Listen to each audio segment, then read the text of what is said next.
মানুষের স্বভাবগত যে সমস্ত মন্দ দিক আছে, যেগুলোর ঊর্ধ্বে ওঠার জন্য মানুষ চেষ্টা করা উচিত, সে বিষয়গুলোর মধ্যে থেকে একটা হলো অহংকার।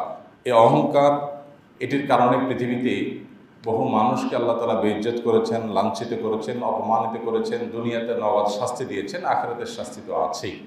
অহংকার পতনের মূল। এই প্রবাদ সৃষ্টি জগতে সবার আগে যার মাধ্যমে আল্লাহ তাআলা বাস্তবায়ন করেছেন, আমাদেরকে দেখিয়েছেন, তার নাম হলো ইবলিস। ইবলিস সম্পর্কে আল্লাহ তাআলা কোরআনে কারিমে নিজেই বলেছেন, আবা ওয়াস্তাকবারা ওয়া কানা মিনাল কাফিরিন। আল্লাহ রাব্বুল আলামিন যখন তাকে আদমের সম্মানে সিজদা করতে নির্দেশ করেছেন, তখন সে অহমিকা প্রদর্শন করেছে এবং অহংকার করেছে। সৃষ্টি জগতে প্রথম অহংকারের অপরাধ যে সম্পাদন করেছে, এই অপরাধ যে সংগঠন করেছে, তার নাম হলো কি? ইবলিস। এই অহংকারের পরিণতি কি ছিল সেটা আর নতুন করে বলবার প্রয়োজন নেই, আমরা সবাই জানি। ইবলিস ফেরেশতাদের নেতৃত্বের আসনে ছিল।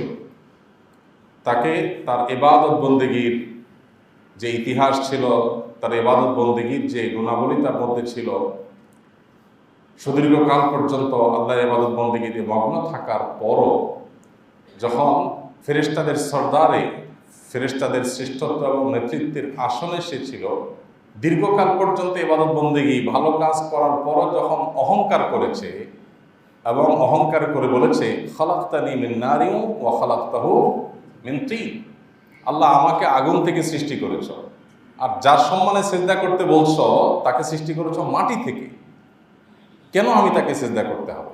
এটা তো আমার সাথে যায় না। তার কাছে কেন ছোট হইতে হবে? তার সাথে কেন সামনে কেন মাথা নত করতে হবে? তার সাথে আমার এত সম্মান প্রদর্শন করার কি আছে? সে কে আর আমি কি? এই অহমিকার কারণে ইবলিসের পরিণতি কি হয়েছে সেটা আমরা সবাই জানি। আল্লাহ রাব্বুল আলামিন তাকে জান্নাত থেকে বহিষ্কার করেছেন, আল্লাহর রহমত থেকে বিতাড়িত করেছেন।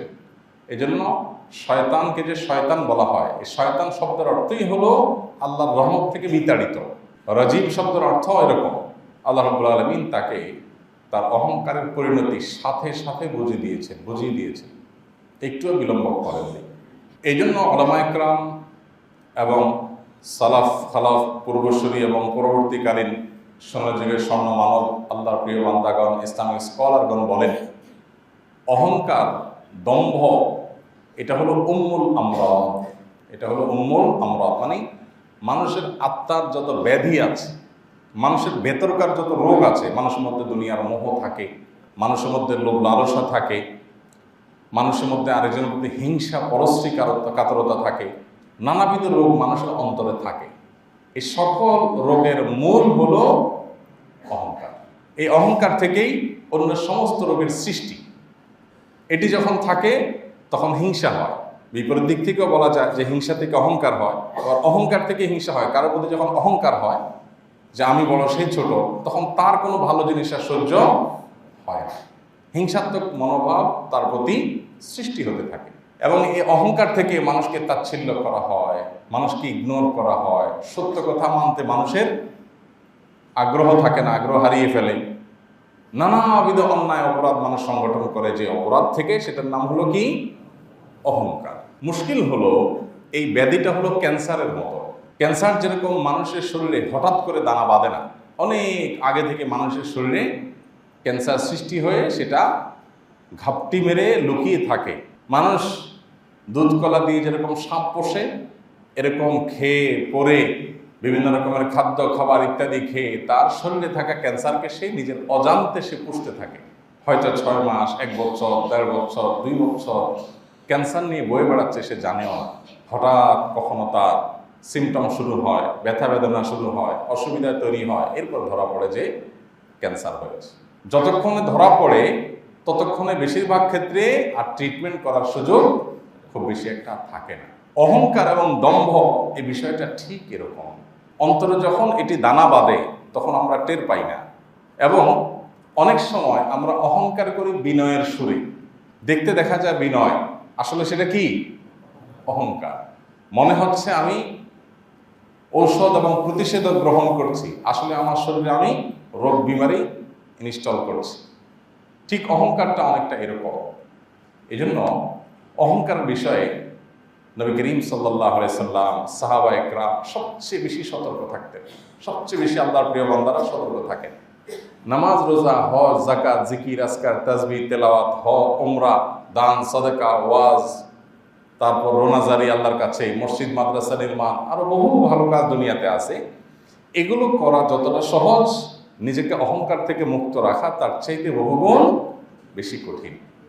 ভাইরা আমার, এই অহংকারের ব্যাপারে নবী সাল্লাল্লাহু আলাইহি সাল্লাম এত বেশি সতর্ক থাকতেন যে নবী সাল্লাল্লাহু আলাইহি সাল্লাম ছিলেন বিনয়ের সবচেয়ে বড় উদাহরণ।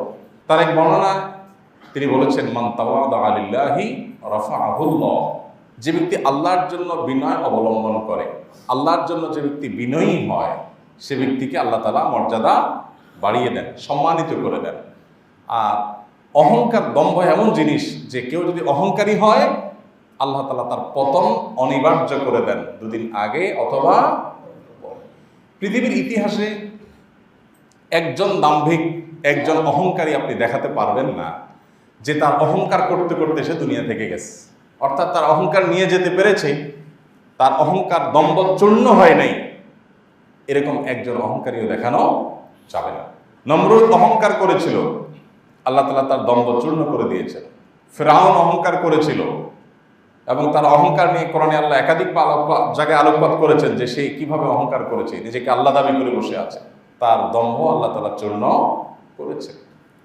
আবু জাহাল, আবু লাহাব এরা অহংকার করেছে। আবু জাহাল তো এমন অহংকার করছে যে বদরের যুদ্ধে যখন আবু জাহালকে যখন হত্যা করা হয়, মক্কার মুশরিকদের পক্ষ হয়ে যখন যুদ্ধ করতে আসে মুসলমানদের সাথে, আল্লাহ রাব্বুল আলামিন আবু জাহালের মতো দাম্ভিক, অহংকারী, এরকম একজন নিজের নেতৃত্বের, কর্তৃত্বের, শ্রেষ্ঠত্বের যে অহংকার, এটাতে যে ব্যক্তি অন্ধ ছিল, আল্লাহ তাআলা তাকে হত্যা করিয়েছেন দুজন কিশোরের হাতে, বড় কোনো ব্যক্তির হাতেও না।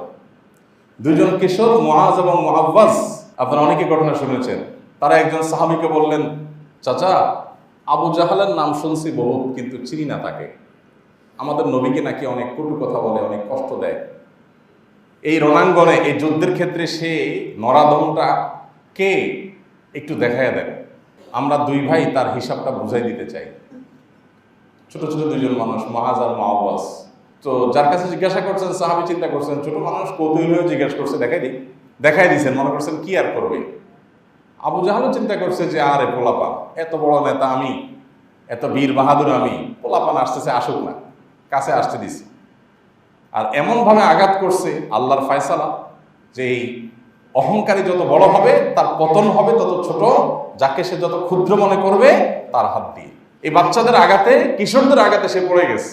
এরপর সম্ভবত আব্দুল্লাহ ইবনে মাসউদ রাদিয়াল্লাহু তাআলা আনহু যখন দেখলেন এখনো ধরে প্রাণ আছে, এখনো মরে নাই, তখন তিনি বুকে বসে তার শিরচ্ছেদ করার জন্য যখন প্রস্তুতি নিচ্ছিলেন, তখন সে কি বলেছে, ইন্টারেস্টিং বিষয়, বুখারীতে হাদিসটি আসছে। তখন আবু জাহাল বলেছিল, হায় আফসোস, একজন কৃষকের হাতে না মরে কোনো সম্ভ্রান্ত মানুষের হাতে মরতাম।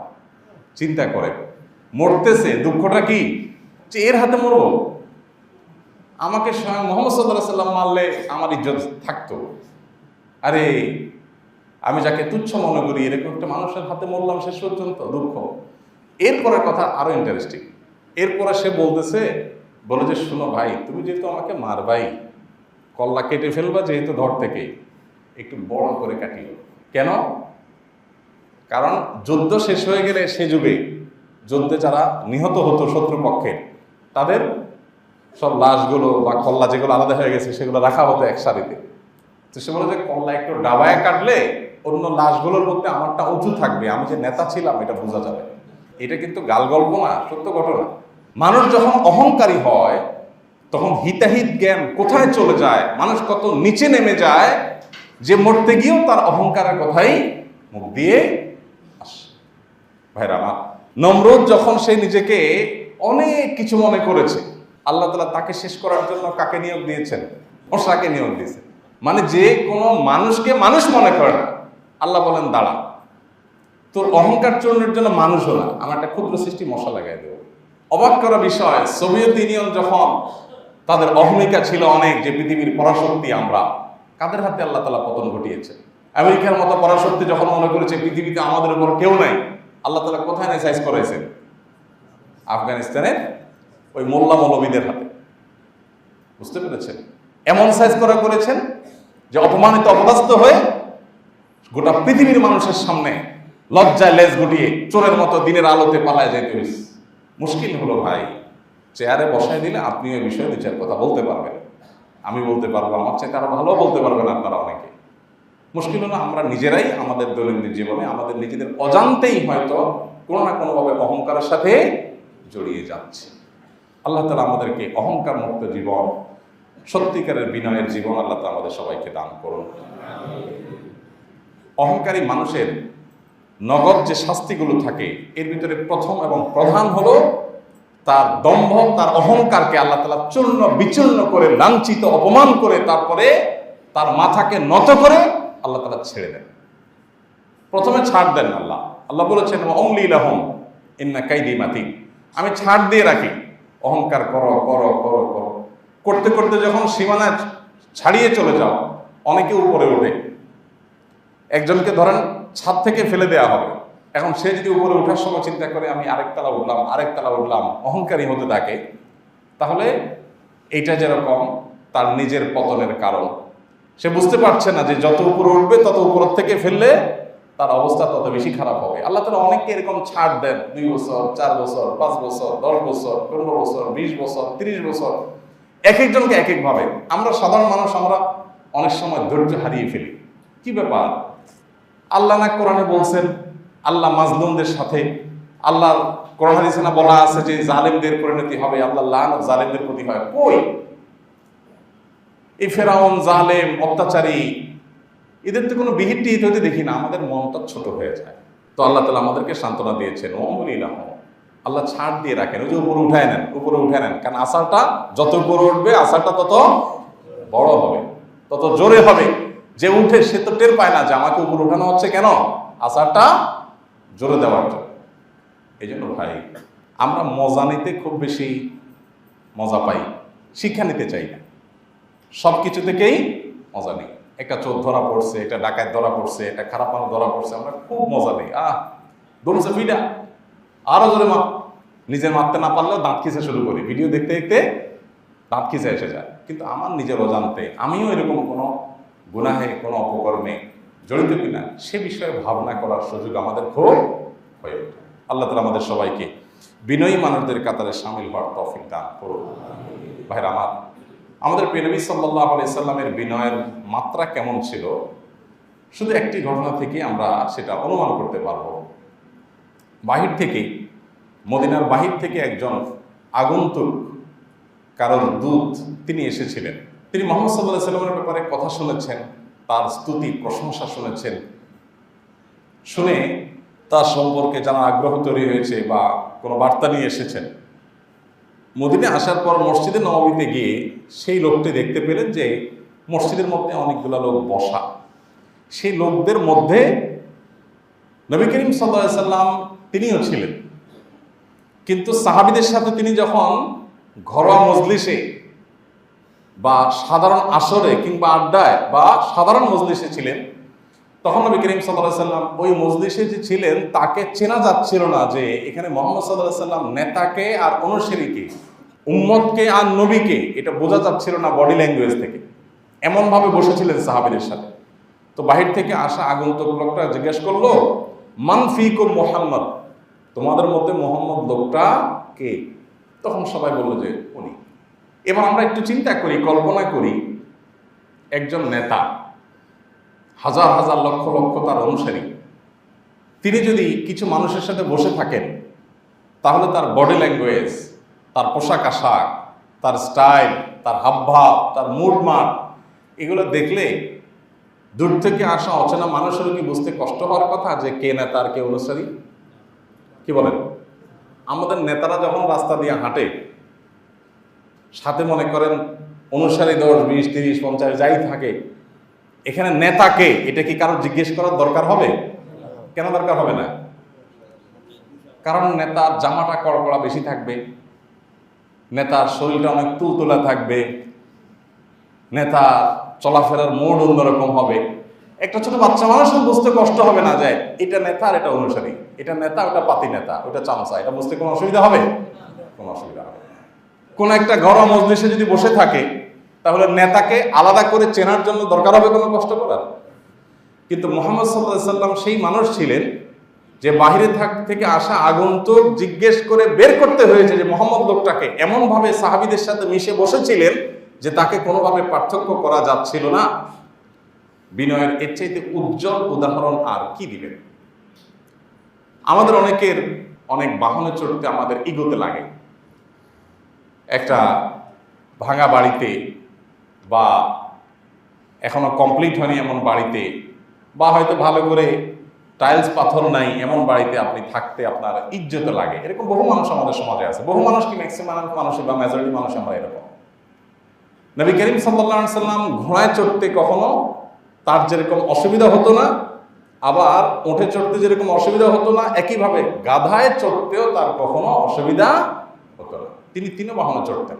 সাধারণত যারা অভিজাত শ্রেণীর মানুষ তারা উঠে, ঘোড়ায় চড়ে। গাধায় সাধারণত সম্ভ্রান্ত বা অভিজাত শ্রেণীর মানুষরা, বড় লোকেরা, তারা সাধারণত চড়তো না সে যুগে। গাধা সাধারণত পরিবহন, মাল পরিবহন করার জন্য ব্যবহার করা হতো। মানুষ এটাতে চড়তে হলো গরিব দুঃখী। কিন্তু নবী করিম সাল্লাল্লাহু আলাইহি সাল্লাম ওটের পিঠে এবং ঘোড়ার পিঠে যেরকম চড়তে পারতেন, একইভাবে তার গাধার পিঠে চড়তেও কোনো অসুবিধা হতো না। আমরা অনেকেই আছি যে আমাদের এই সমস্যাটা হয়। আমার এক পরিচিত ভাই, অনেক বড় ব্যবসায়ী, আল্লাহ রাব্বুল আলামিন শত শত কোটি টাকার ব্যবসা বাণিজ্য দিয়ে রেখেছেন, অনেক বড় ব্যবসায়ী, হাজারো মানুষ তার অধীনে কাজ করে। তো ওনার বাসায় একবার দাওয়াত দিয়েছেন, আমি গেলাম। ওনার 2-3 জন গাড়ি চালক আছে, 2-3টা গাড়ি যেগুলো ওনার ফ্যামিলির আত্মীয় স্বজনদের ব্যক্তিগত কাজে ব্যবহার হয়। তো এই গাড়ি চালকদের সাথে আমাদের ভালো সম্পর্ক, চেনা জানা, আসা যাওয়া যেহেতু অনেক। তো খেতে বসছি, আর আমাকে ড্রাইভাররা বললেন, গাড়ি চালকরা বললেন, হুজুর একটা আবদার আছে আপনার কাছে। ভাই কি আবদার বলেন? বলেন যে ভাইকে বলেন, ভাই বলতে ওই ব্যবসায়ী, ওই ব্যবসায়ীর আবার নিয়ম হলো কোনো স্যার বলা যাবে না, কোনো বস বলা যাবে না। ওনার অফিসে শত শত স্টাফ, আমি কতবার গেছি গুলো শেষ করা যাবে না।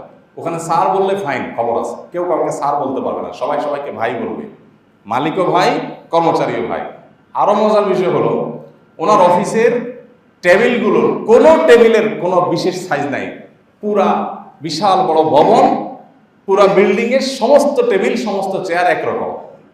তো সেখানে ভাই ছাড়া কিছু বলার সিস্টেম নাই। এদেশেও কিছু ভালো মানুষ আছে, আমরা চিনি না, জানি না, বা তাদের কদর আমরা করতে পারি না। তো আমাকে ড্রাইভার সাহেবরা বললেন যে ভাইকে একটু বলেন, স্যার তো বলা যাবে না, ভাই সামনে বসা, ভাইকে একটু বলেন গাড়িটা চেঞ্জ করতে হবে।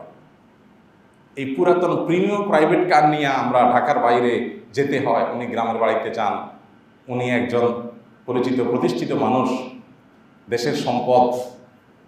তো উনি রাস্তাঘাটে দুর্ঘটনায় মারা গেলে, একটা বিপদ হলে কি হবে?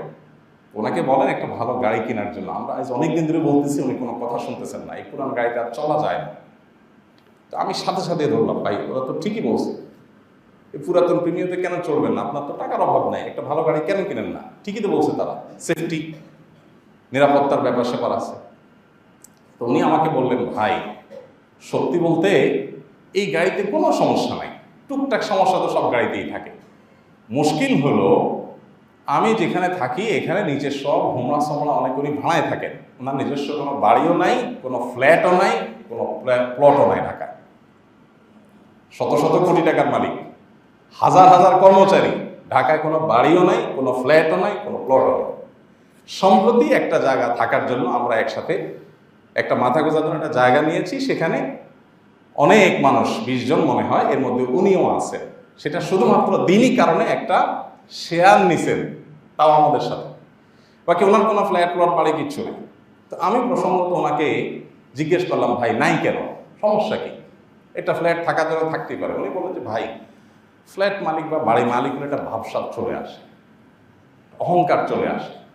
এখন আমি এখানে মনটা ছোট, আমি ভাড়াটিয়া, এরা সবাই ফ্ল্যাট মালিক, এখানে এক একটা ফ্ল্যাটের দাম অনেক টাকা, নিরাপত্তার জন্য এখানে থাকি। তো আমি ফ্ল্যাট মালিক না, এই কারণে আমার মধ্যে একটা মনটা ছোট থাকে। মসজিদে আসি আমি বিনয়ের সাথে, কারণ বাড়িওয়ালারা, আমার ভাবসাব নাই।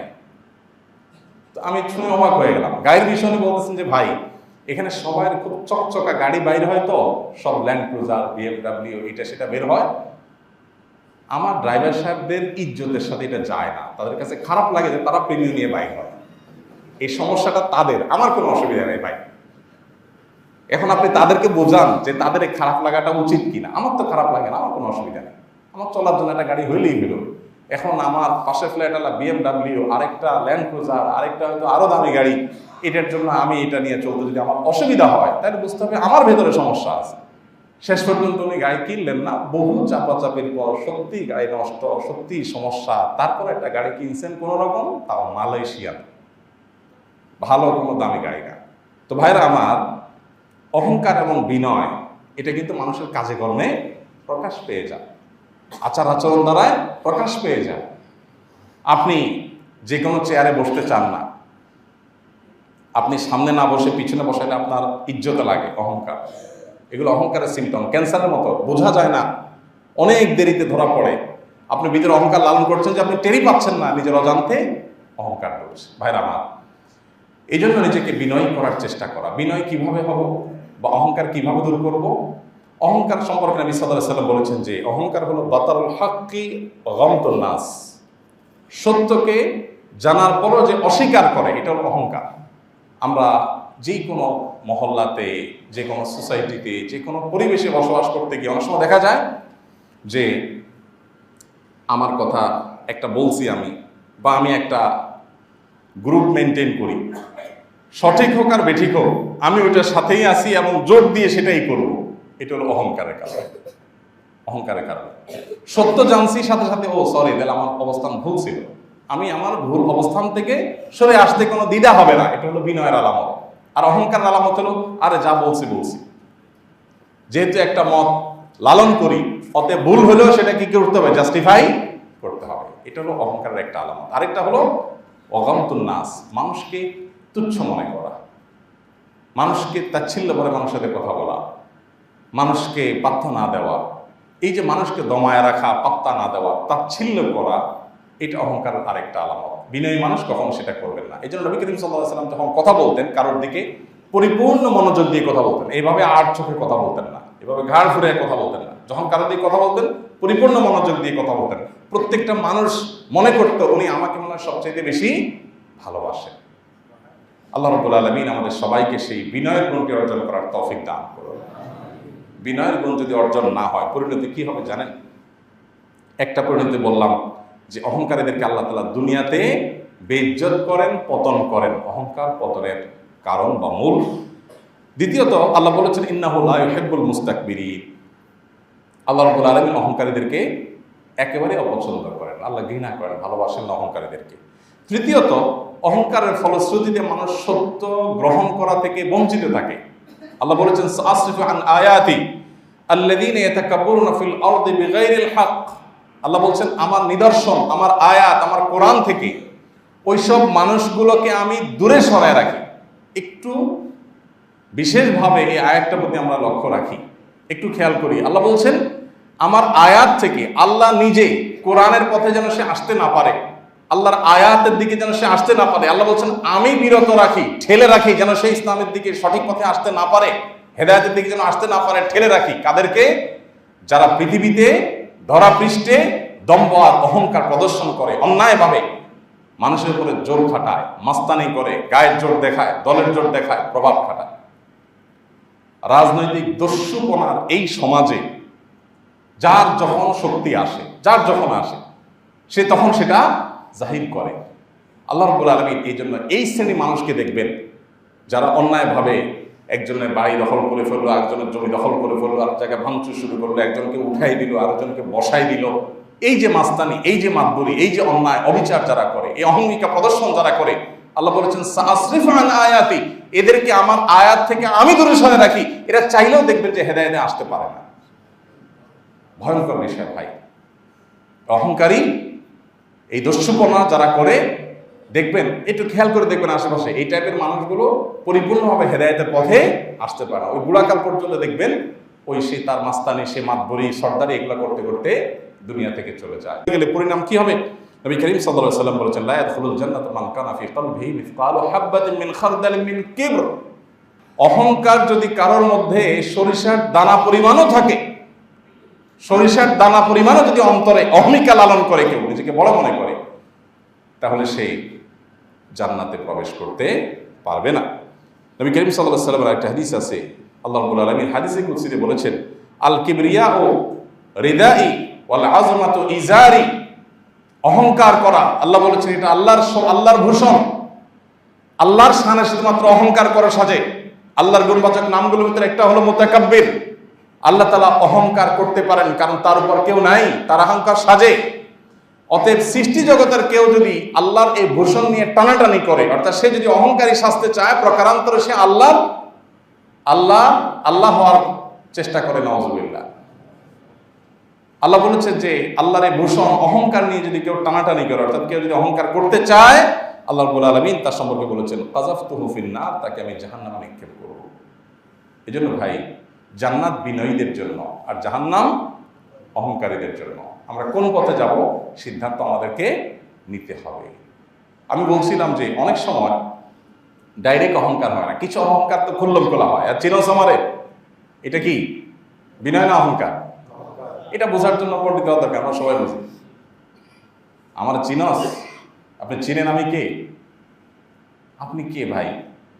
আপনি কয়েক ফোঁটার নাপাক দুর্গন্ধ পানি, ঠিক না ঠিক? আপনি সেই বীর, আপনি সেই বাহাদুর, আপনি সেই মাস্তান, আপনি সেই পাওয়ারফুল মানুষ যে 3 থেকে 4 বার ডায়রিয়া হলেই শেষ। আপনি কে? আপনার অস্তিত্ব জানান দেওয়ার দরকার নাই, আমরা সবাই জানি।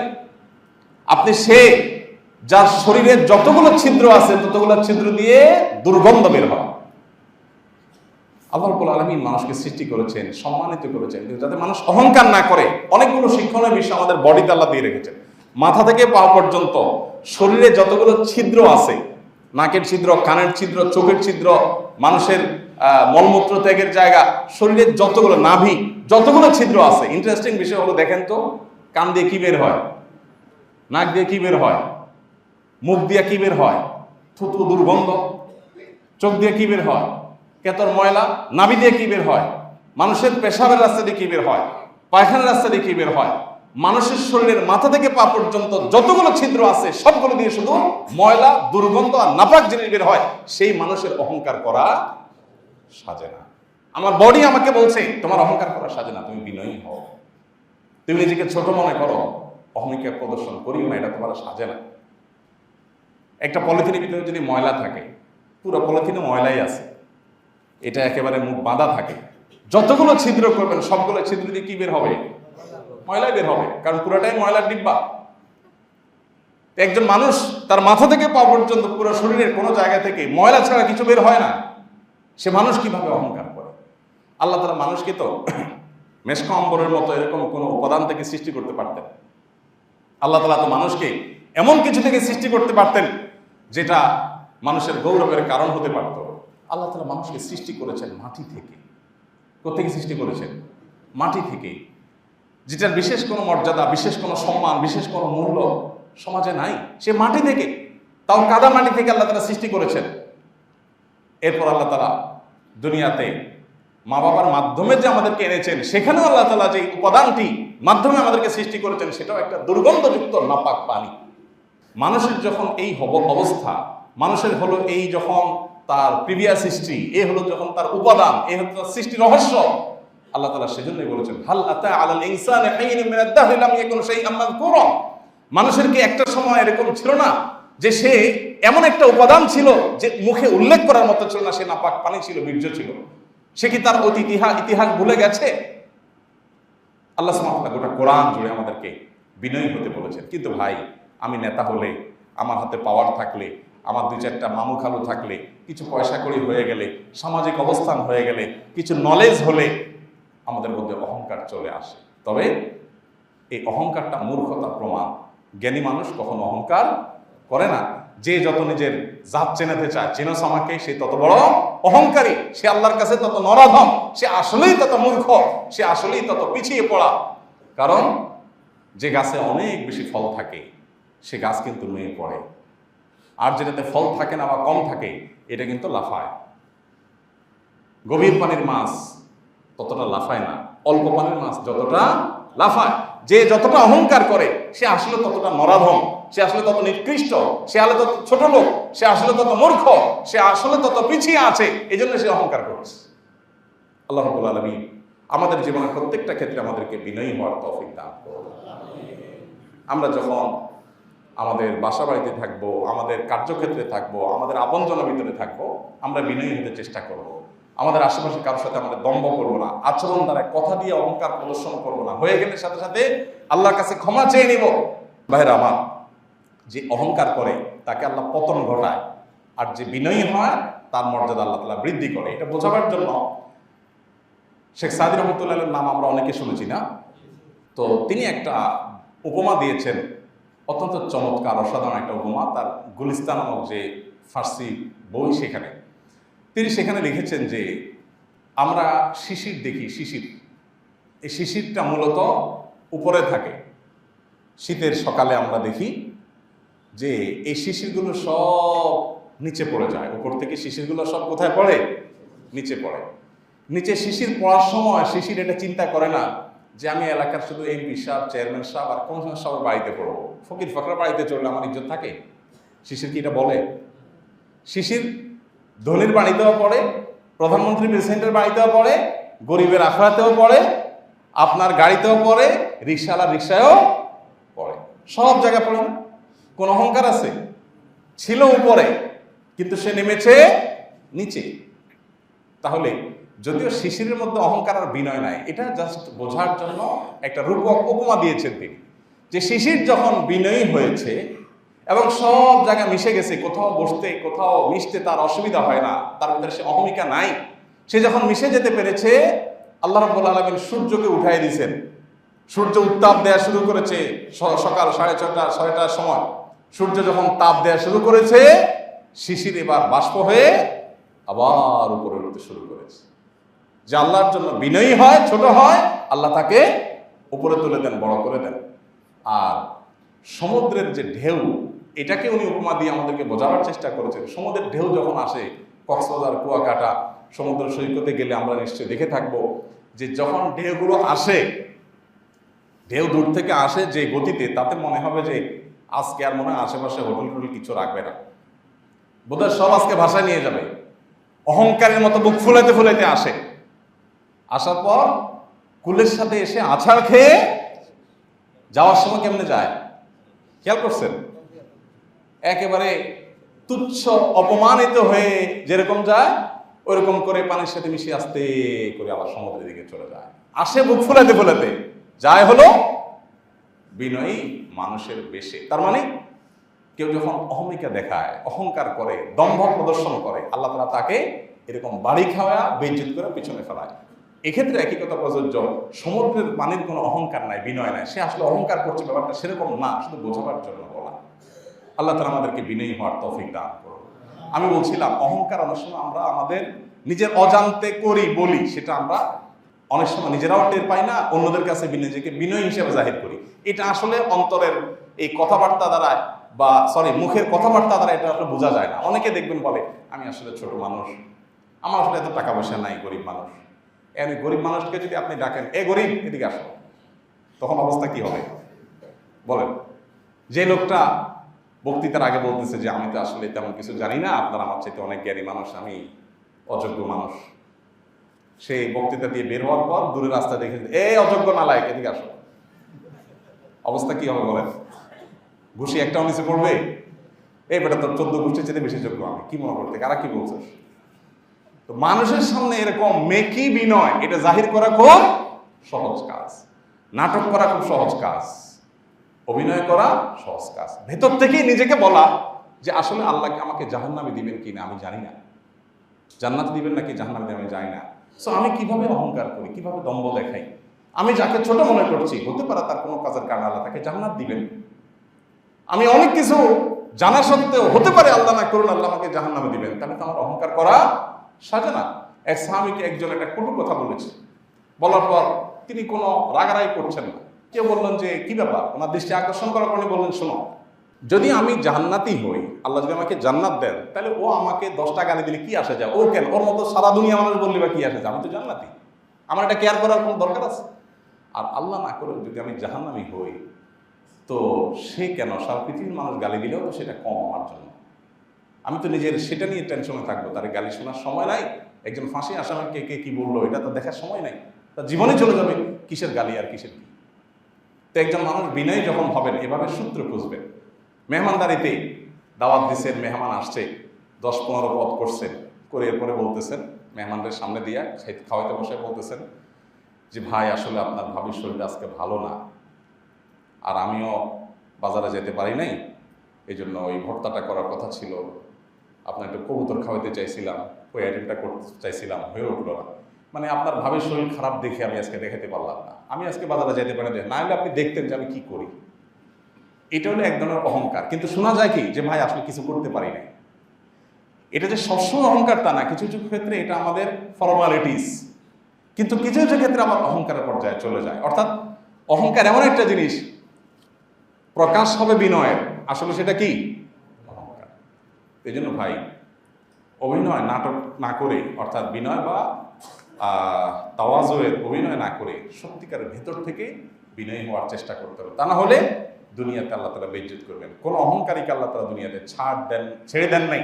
প্রত্যেকটা অহংকারীকে আল্লাহ তাআলা ছাড় দিয়েছেন, কিন্তু ছেড়ে দেন নাই, কোনো কোনো সময় ধরেছেন। আল্লাহ তাআলা আমাদের যাপিত জীবনের প্রত্যেকটা ক্ষেত্রে আমাদেরকে আল্লাহ তাআলা বিনয় প্রদর্শন করার তৌফিক দান করুন।